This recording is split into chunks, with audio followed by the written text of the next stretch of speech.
And it's another interesting situation for Mango. Melee is still exciting. We have about 3 to 4 contenders that I would say that could take any given national if everybody entered.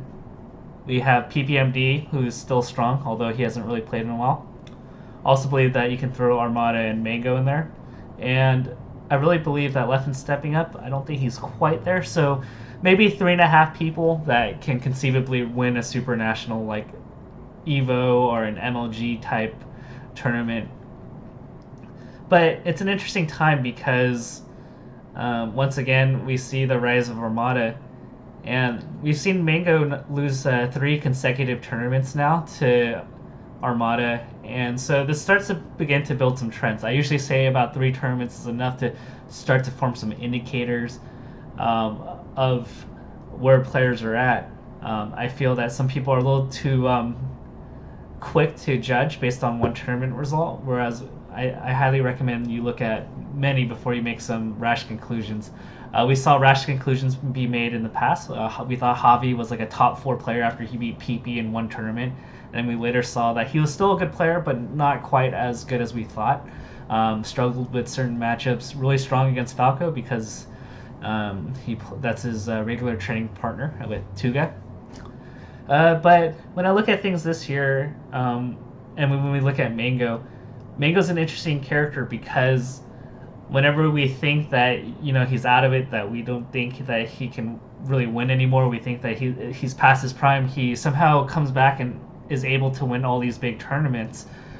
And he's taken breaks, but overall he has this strange aura about him.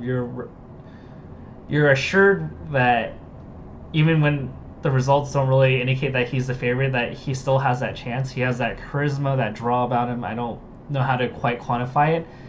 And I think part of it actually is because when he took his first real kind of joke break from Melee, he was playing Mario and Captain Falcon, not placing well at Apex, but we always thought in the back of our heads, well, he looks so dominant that if he tried or if he played his best character, he would win. But for a while, we actually didn't see that. And, at Genesis 2, when we saw quote-unquote Prime Mango, he still lost to Armada. And Armada, for years was the best player. When you look at his work from Genesis 2 to Apex 2013, he won almost everything. I can't think of a single loss. He wouldn't take any breaks. He would not drop a pull set to like a random scrub. He was clearly ahead of everybody else. Won against his arch nemesis, Hungrybox, would beat PP regularly. King never took sets from him.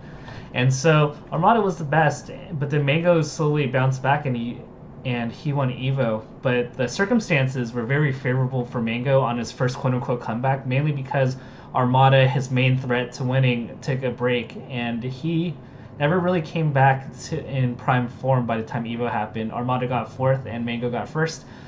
The other gods, Hungrybox, PP, Hungrybox, PP, and King, they were still good, but never quite Mango level or quite prime Armada level.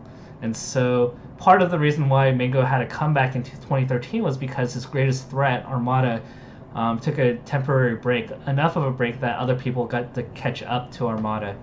Not to bag on Mango, because Mango did make the effort to really make sure he was in prime form.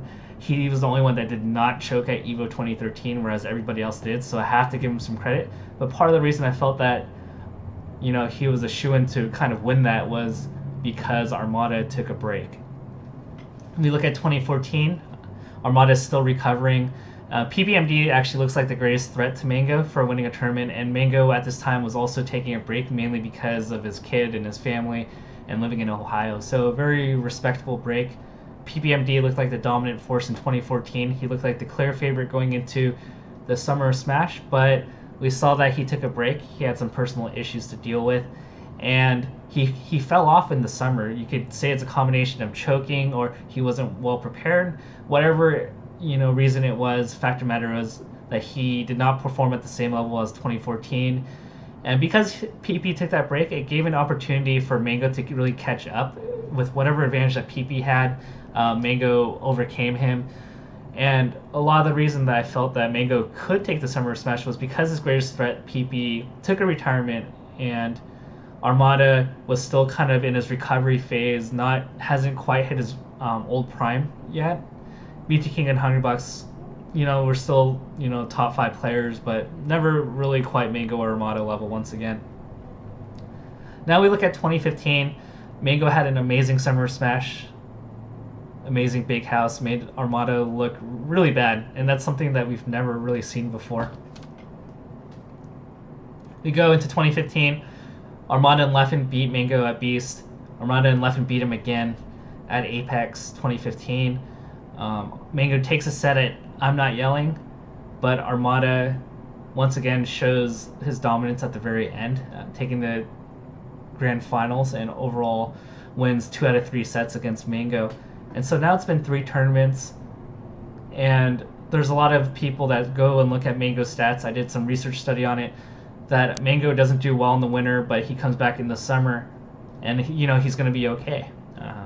And so to a great extent, I do agree with that. Mango does take some time off over the winter, and then he really preps himself for the summer, and he goes all out. But at the same time, we look at 2013 and 2014 where Mango thrived, and a lot of it, because of what I pointed out, was because his main opponent, the one that would give him the most adversary and the most difficulty, that would give him the most difficulty, took little breaks, allowing for Mango to just jump over them.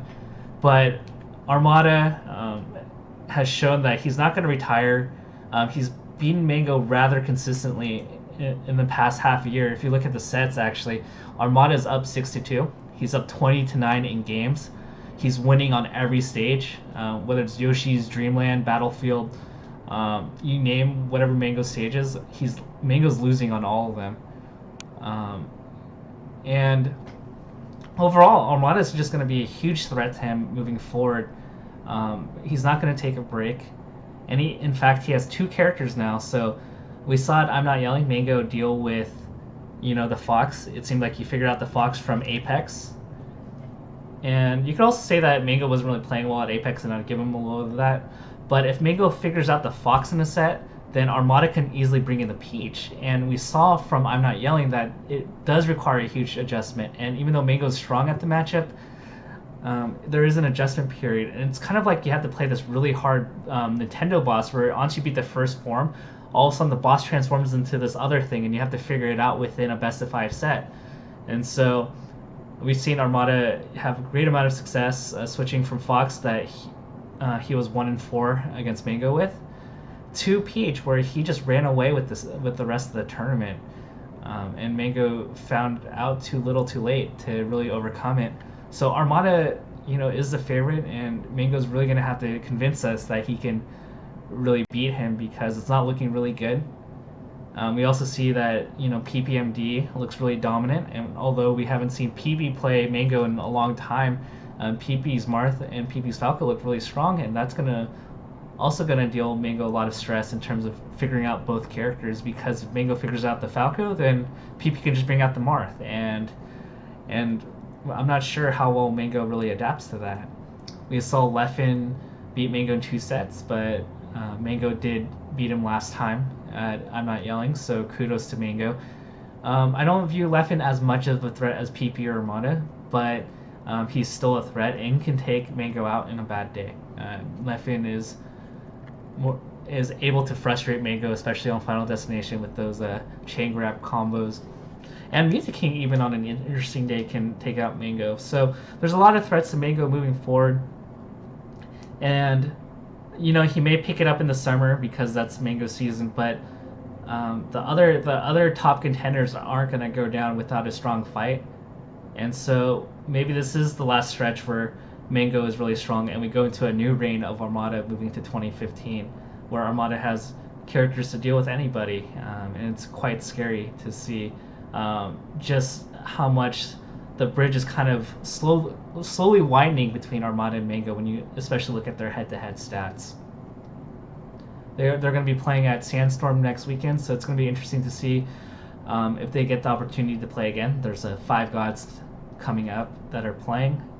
So if they encounter each other, it's going to be interesting to see their counter pick strategy, if anything changes, or if Mango finally adjusts his play to beat both Armada's Fox and Peach.